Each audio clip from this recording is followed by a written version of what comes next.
Now the full story. Congressman Adam Clayton Powell today repeated his charge that New York City police arrest Negro numbers operators in wholesale lots, but allow white numbers operators, the real profiteers from the numbers, according to Powell, to go scot-free. Then, at a mid-morning press conference, Powell made good his threat to release the name of at least one non-Negro numbers baron each week until the police drive them out of the community. Assistant Chief Inspector Thomas Burns, the man who couldn't find Powell yesterday, was at the conference today. There he is, the white-haired gentleman standing at Powell's right. Then, after the conference, Adam Powell talked with Newsbeat's Dan Meenan.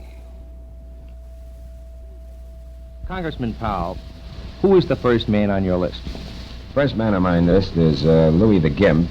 The inspector gave me his record today and his full name, and it's Avitabile, A-T-A-V-I-L-E. Is he operating right now? He has 4 locations in the community that I know of, and the inspector corroborated the 4 that I gave. 2 of them have been raided, and the other 2, in the language of the inspector, are on the suspect list. How big is he?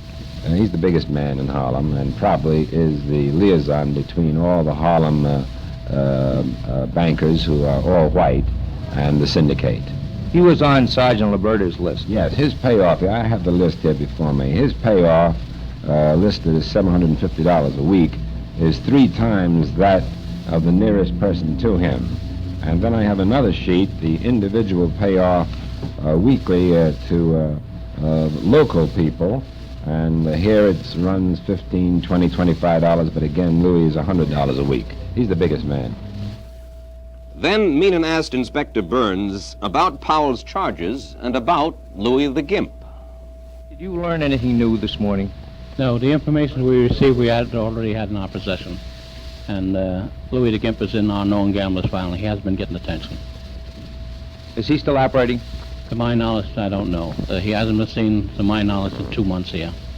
I understand that the police department staffed Harlem on a widespread basis this morning to crack down on policy. We increased it by 150 men. And how many arrests have you got so far? 32 up until the present time. These are the small fries. How will you eventually crack the big bankers in Harlem? If we get the cooperation of the controller and the pickup collector, which is next to the banker, and who brings the material from the drop into the banker. By late afternoon, police had arrested 50 numbers operators, most of them Negroes. This brought another hot blast from Powell. Said the congressman, the fact that they made so many arrests so quickly proves they knew the numbers were running wide open. And the number of Negroes arrested today proves my charge of discrimination.